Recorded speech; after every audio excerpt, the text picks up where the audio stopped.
Hey everybody, it is Romania Black, and we are on episode 6 of Seraph of the End, New Family. I'm gonna guess that the new family is gonna be talking about Kimizuki and Shinoa and Yoichi, but we shall see of Yu's new family as in the demon army of Japan here. But yeah, what a cliffhanger! How dare they? We ended episode 5. I watched episode 5 a few days ago, and I was like, what? What is this nonsense? So I was really mad that they ended us on a cliffhanger like that, and I was like, I can't wait a week. I'm gonna have to go. So I waited a few days. So sorry y'all have to wait a week in between, but I waited a couple days, and I was like, no, I want to watch it now. I want to see what happens, because yeah, you picked out his sword, very similar to Gurren's, and he stepped on the little special spell thing in this creepy room that looks a bit forbidden. Like, when they were talking about forbidden enchantments with the vampires, I was like, yeah, this looks like forbidden stuff you probably shouldn't be messing with, but we're humans, so we like to dabble in things we're not supposed to, so what can we do? But yeah, so I'm pretty excited, right? I want to see, I hope that we get to see not only Yu make the contract with the demon, but Yoichi and Kimizuki as well. I hope we get to see all three of them and what they go through in this. But we might just get Yu. Maybe. Who knows? I don't know how this is going to work. I just know that if you don't make the contract, the demon's either going to kill you or it's going to turn you into a man-eating demon and Gurren's going to kill you instead. So no worries. Stakes and everything, right? But I'm pretty excited. So yeah, let's do this, shall we? We're going to start. I don't want to waste any more time. I was really excited today. I was like, I want to watch episode 6 of Seraph at the End, see what happens. So we're not going to waste any more time. We are going to start this episode here in 3, 2, 1, and let's find out what all happens with this old demon contract, shall we?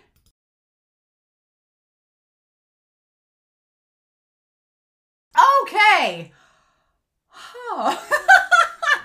Okay. Sure thing. I was so mad at Funimation in this episode.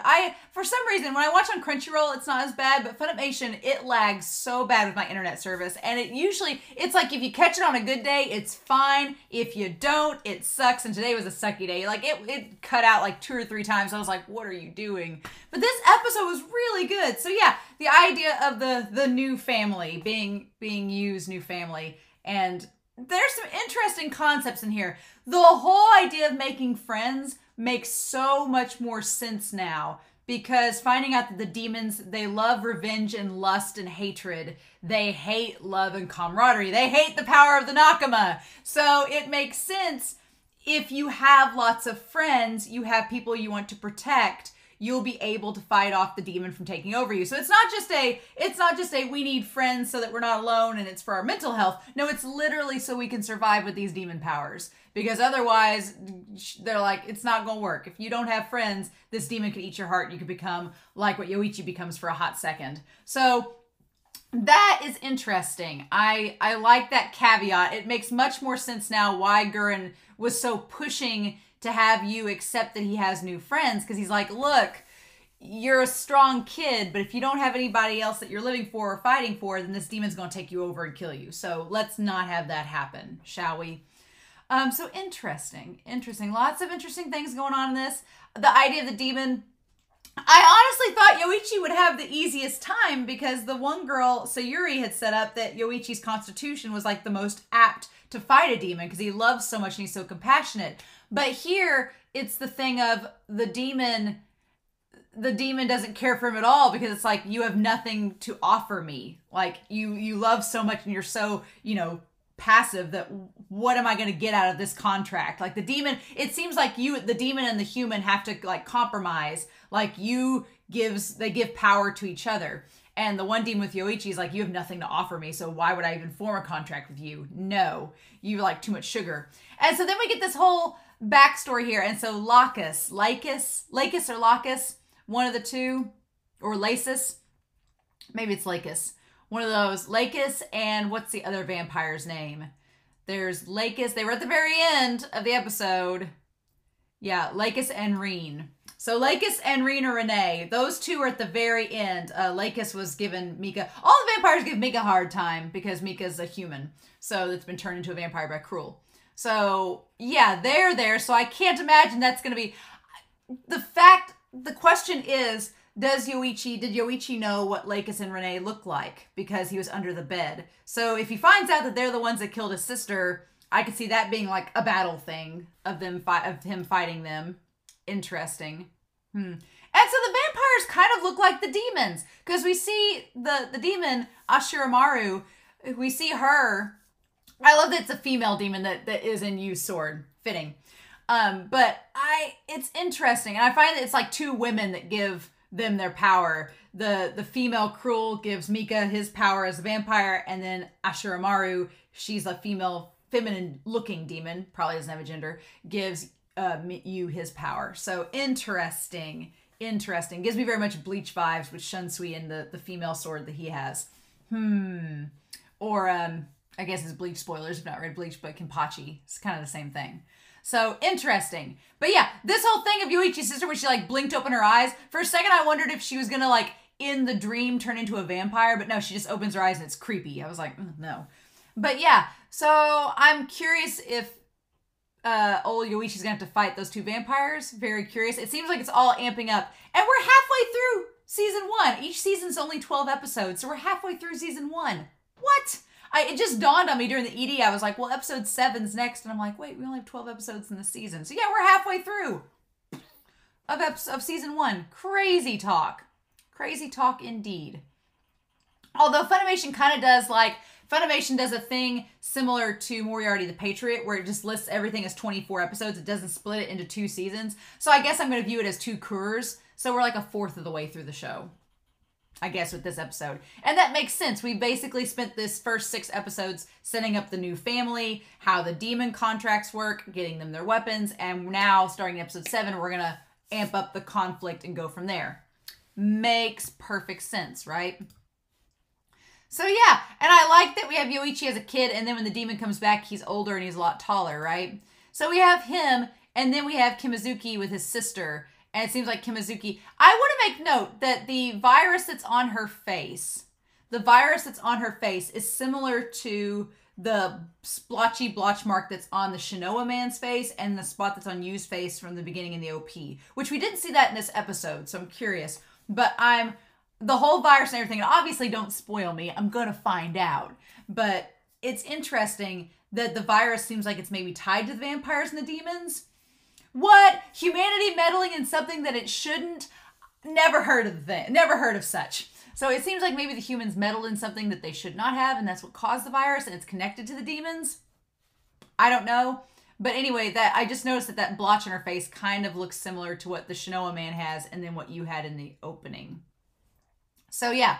So then going back to this conversation with Ashuramaru, and I like that it looks like ash, just like ash and smoke, whereas the demon coming out of Gurren's sword is like very fluid and beautiful like water. So it's interesting. And I don't know if that's just how much power Gurren has over the demon that he controls, what the deal is. I'm curious to know Gurren's motivation in all this, because Gurren seems like such a passive person. Gurren seems like somebody who doesn't really have anything to avenge. I'm like, what are you protecting, Gurren? What's your deal? So I'm curious if we find anything out about him as the season goes on. Gurren's interesting in this episode. We're going to talk about him later. But I'm rewatching the episode. I'm at the point where Ashuramaru shows up. And she talks about Mio. So the demons know each other. And they have a clear telepathic or psychic or some kind of connection to one another. Because she knows not only that Yu's come in contact with a demon before, but she knows exactly which demon he's come in contact with before. So that's interesting. But yeah, the fact that he can't see what she looks like exactly, and he's just like, give me your power, shut up. Like being our typical baka, right? And then I like the idea that just asking for power and wanting revenge, it's not enough, right? And so she's basically saying like, I'll give you my power, but I'll give you all my power, but you have to dedicate yourself to revenge. And then obviously she wants him to do that because then she'll feed off that lust and that power. But again, this is the point of the Nakama. Like, this is the importance of it. Like, what do you have tying you down that's going to keep you from becoming just like a rage monster hell-bent on revenge? And if you have somebody to protect, then that would be enough.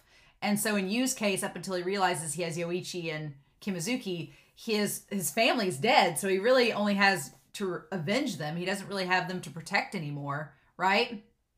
It's interesting. So yeah, are you going to make... Yeah, and then the demon tries to talk to him about all this, and Yu's trying to like come up with a solution here. And it's so creepy how they're all surrounding him. And so then they try to tell him how pointless it is making friends. They're like, there's no point. It's like you've completely... And they try to use the logic of you've completely forgot about your old family by focusing on this new family. And so that's interesting because you have the demon telling him to get rid of your friends and only remember the past. And then you have Gurren saying, forget the past, only think about the present and the future. And I feel like Yu is going to end up straddling that middle ground, right? Because Mika's going to throw a wrench in that whole... Gurren's like, oh, forget about the past. It's over. There's nothing left of it. Yeah, Mika's going to throw a big old wrench into all of that when he sees Mika. Because, yeah, the demons want you to just focus on the past, that there is no future. Just focus on what you're hell-bent on revenge for and just focus on that. And Gurren's like, no, focus on the future, and then you won't give the demon any power. And I feel like Yu is going to straddle that middle line, especially once he finds out Mika's still alive. That's going to be interesting. So, yeah. And they all try to get him to, like, just live for revenge. Don't worry about anything else. And Yu finally tells him to shut up. Like, no, give me your power. And then I love this line. And, of course, Funimation has to, like, cut out at the wrong moment. But he's like, I need enough power to protect everything. I want to protect everything I can and everyone that I can. It's not just my old family. It's everything in front of me now. And then, yeah, so he's kind of the opposite of Yoichi. And I love this line that Ajiro Amaru says, where she's like, an incredible contradiction of love and lust intertwined. And that's why she likes him. Because she's like, you're interesting. You're kind of like hypocrisy. You're like, you have all this love for things you want to protect, but you also have all this lust for revenge. So... Again, describing human nature, right? This is why humans destroy the world. Because we're just a big contradiction, right? I love this dialogue. It's great. She's like, I like you. As long as your heart's strong, I'll follow you. And that was the thing with Yoichi's, the demon that Yoichi was with. The demon's like, your heart's not strong. You're just a softie. And I don't have any use for you. But yeah. And she's like, if I think your heart's weak, even for a moment, I'll take over your body. It's like, okay. Setting up some possible foreshadowing that his heart may be weakened and there may be a moment like that later. Even if we don't get it in the series, it may happen in the manga. I know how these shonen work. You're setting this up for later. I get it. And Yu's like, sure, no problem. Ajiro Amaru, call my name when you need my power. And here's the thing. When she gets in front of him and she's like just weaving in and out, bobbing in and out like an old genie here. But she gives him like some info. Like this part's curious. Like she's trying to like identify him. And she's like, there's something a little odd mixed in you. You're about 10% non-human. So, wait, what? Huh? Wait, what'd you say? What's this non-human business? And she's like, could it be that the humans are doing some bad experiments on you? So, we established way back in episode 2 that Shinoa said that the school itself was like an experiment, like a human social experiment, right? And that things weren't entirely back to normal.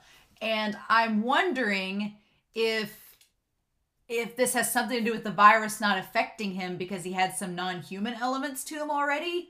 Like maybe in the past he had some non-human elements and that's what kept him from dying from the virus. Like, wait, what?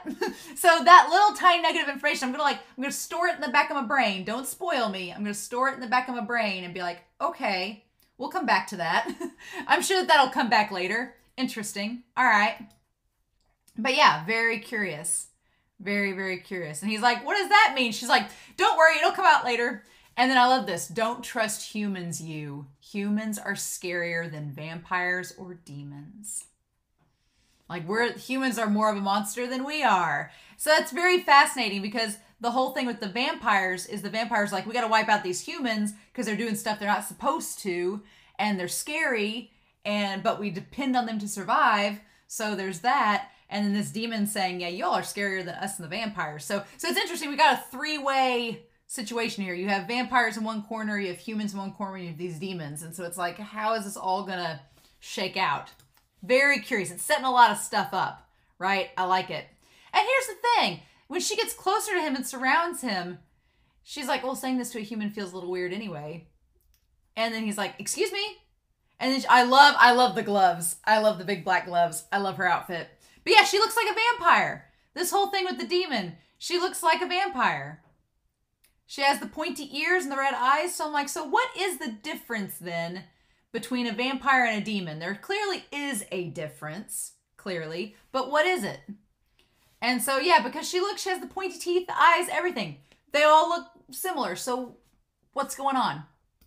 I'm curious to find this out. And then, yeah. And so apparently Kimazuki like instantly got his powers. He's like, got it. Which is hilarious because Kimazuki was the one struggling the most during the trial run in the last episode. So it's funny that he gets his weapon first. Just the show sets something up and then it does the complete reverse of it. Interesting. And then, yeah, he's got these 2 double blades. Very, very cool. I like them. I like them. And then, yeah, I love the animation on Yu in this episode. He looks different. I don't know what it is, but Yu looks more mature. Something's different about him. I like it. The way he's animated is really good. I don't know what it is exactly, but I like how it's done. And then poor Yoichi. Poor Yoichi. And it just looks like the vampire's, like, not the vampire, the demon is bored with him in his mind. The demon's just sitting there turning the lamp on and on, like, figure it out. I'm the demon. Figure this out. Like, I love how bored the demon looks with Yoichi. It's kind of funny. And yeah, he's just a big softie and the demon doesn't like it. And so she tries, she or he, well, all of them were women technically, except the one inhabited Mika. So we don't know if the demon is like male or female at this point. But yeah, just takes him over. Not good. So then, yeah, this is interesting. This whole point. So when Yoichi comes back as the demon inhabiting him, which again, it all makes sense now why they got Bakugo's voice actor to be Yoichi. I'm like, okay. Because at that end when it's yelling, I'm like, okay, this is why you got Bakugo's voice actor to become Yoichi. I get it now. So yeah, cursed gear. So the demons know about the cursed gear and humans being a pain. Okay. And I like that it instantly made like the nails grow. So, Gurren. What the hell, Gurren? Let's talk about Gurren for a second. Because yeah, Gurren's whole thing, Gurren is such a contradiction. He's so weird in this second part of the episode. Because he's like, well, okay, here's your first task. First mission is kill your friend. Kill your friend. It's your first job as the extermination unit. There's human eating demon, you two deal with it. Have fun. So I'm curious, because on the one hand, I'm like, was Gurren planning on them? Because was this part of the test? Was Gurren being like, okay, I could kill Yoichi right off the bat? Because Gurren has established that. He's like, I could go ahead and kill Yoichi.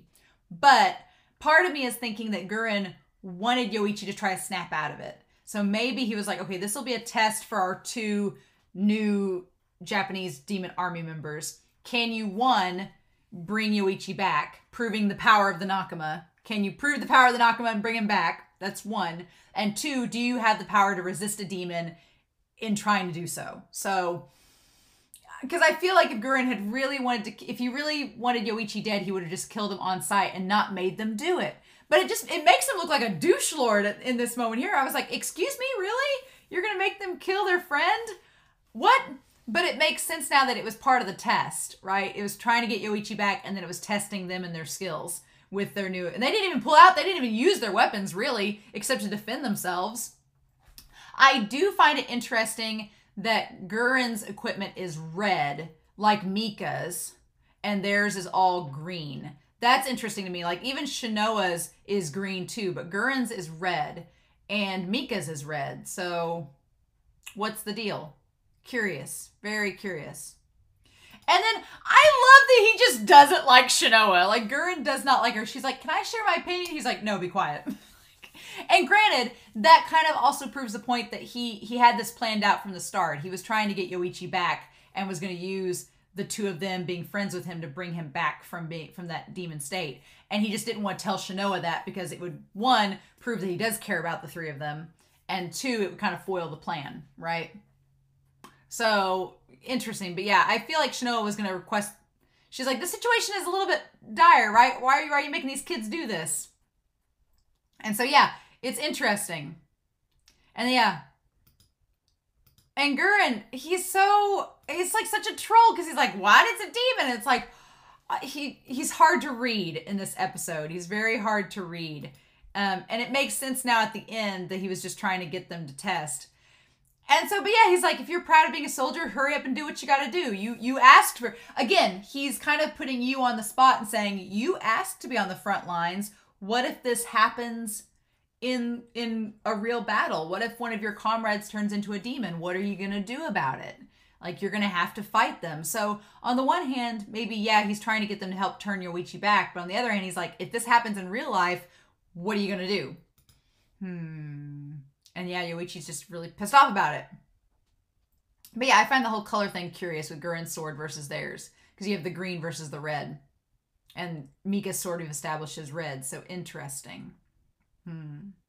Is Gurren actually a vampire? No, I don't think so. But it's in the color thing is weird. I'm going to keep note of that. I love the little spin that Kimazuki does. He's trying to be all badass and cool. He's like, let me spin around and hit this demon head on. I love it. And yeah, Yoichi's body is pretty spry. And I like the idea that Yoichi gets a bow and arrow. It's pretty cool. I don't know what you call Kimazuki's weapon. I'm sure one of you all will comment down below. But I'm not sure exactly what you call that weapon. It's cool. I like it. It reminds me a lot of Shunsui's weapon from Bleach, actually. And then, so Gurren says, don't let your guard down. The demon is inside Yoichi, not in the weapon. So, okay, so basically the demon's in you now. And by you, I mean it's in the person. So the demon is inside the person, not the actual weapon. The weapon is just a means to channel the power of the demon and outwardly exert it. So that makes sense. So yeah, the demons are, you've made a contract with the devil, and so it's now inside of you. Cool beans. Interesting. And then yeah, as soon as Kimazuki goes to kill him, Yu's like, stop it. Are you trying to kill Yoichi? And he hesitates, and it makes him stop. Interesting. Interesting indeed. And yeah, and then they bring him back. And so the idea... And so, yeah, Shinoa... Gurren tries to call her out by saying... Because Shinoa's like, hey, shouldn't you take over for this? Because this is a lot for them to kill their comrade. Like, and it's their first mission. Shouldn't you take some responsibility and be the adult in this situation? And Gurren's like, well, look at you. You're on the same... What Gurren doesn't want to say is that they're on the same page. Like, him and Shinoa are thinking the same thing, right? But Gurren's like, you always act so cool, but you're really nice to them. And Shinoa's like, you are too. And so their dynamic is so interesting in this show. They just clearly don't like each other, but maybe they do. I don't know. Gurren just seems like he doesn't like the Hiragi family in general. And so then Gurren says, well, fine. Then you kill Yoichi and save him from the guilt trip if you feel so compassionate towards them. And she's like, just fed up with him. And he says that he blames it that she doesn't want to get her hands dirty. And she's like, well, no, it's more complicated than that. And when he says it's the first cute side of yours I've seen, it's like, dude, there's aspects of Gurren I don't like in this episode. But then at the end, when you find out that maybe he was doing this thinking that they were going to reach Yoichi in the end. Because even he, at the end, tries to get Yoichi out of it. He's like, hey, quit hiding under the bed. Like, even he seems on the same page as you and Kimazuki when it seems like it's not working. Like, he steps in. So that part, when he said that out loud, I'm like, okay, was he planning all along to try to save Yoichi and not have them kill him? And it was all just an act? Or what? And I think Shinoa is trying to call him out and make him admit that it was just an act. But what can we do? I don't know. There's aspects of Gurren I like, and he's mysterious enough that I want to know more about him. But then there's aspects I'm like, you're kind of a troll. And you're kind of douchey. And I don't know if I like you too much, right? With you and Kimazuki, they're bakas and they're idiots, but they're our idiots and they have good hearts. With Gurren, he's a little shady. I don't know. There's just something shady about him. And yeah, and in that moment where he's like, Yoichi, you can't kill me, it like almost catches the demon off guard. And the demon's like, really?